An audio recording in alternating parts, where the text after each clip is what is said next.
Don't miss the giant crepe myrtle sale at Tai Nursery right now.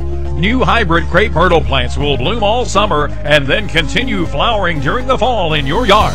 Tai crepe myrtle plants have brightly colored flowers that can rebloom several times in a single season. No other plant will bloom as long and spectacularly as the crepe myrtle. Crepe myrtle plants are perfect to plant and brighten up your garden, and you can order your own crepe myrtle plants right now from Tai Nursery. And crepe myrtles are ready now for immediate shipment.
The control of flowering.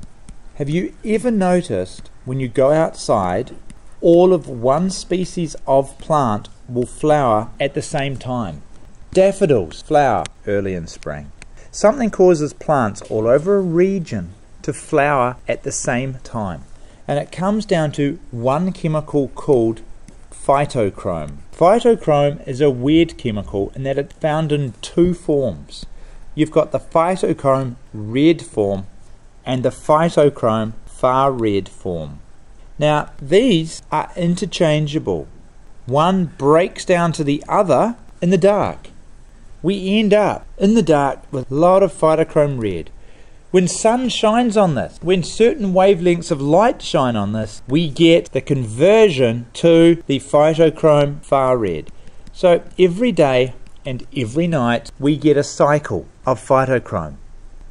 plants can flower only in response to this guy, phytochrome far red. The far red shape is the one that dictates when a plant will flower.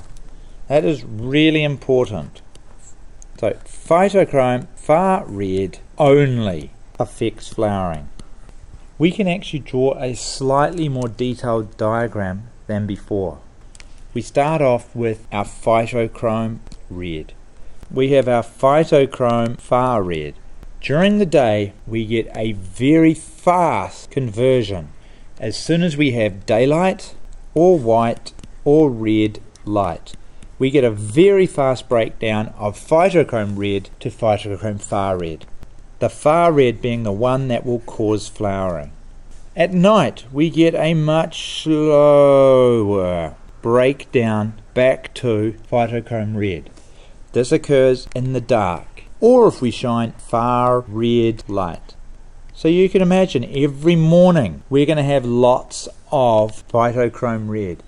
Daylight all day long, we've got a lot of this at night. So we're in a daily cycle. However, there's more than just a daily cycle. Some seasons have longer days or nights. So we can end up with cycles within the season. Before we look at that, we need to look at when do plants flower. There are some flowers that will flower anytime, opportunists, but many species have a set season. All flowering is due to night length only. The only thing is night length, which affects our phytochrome far red. The two groups of flowers we have are for some reason called short day plants, which really means long night, since night is the only thing that can affect flowering. And we have long day plants, which really means short night. So these flower when the night is greater than a certain trigger length. The long day plants flower, remember long day really means short night, when the night is less than a certain length.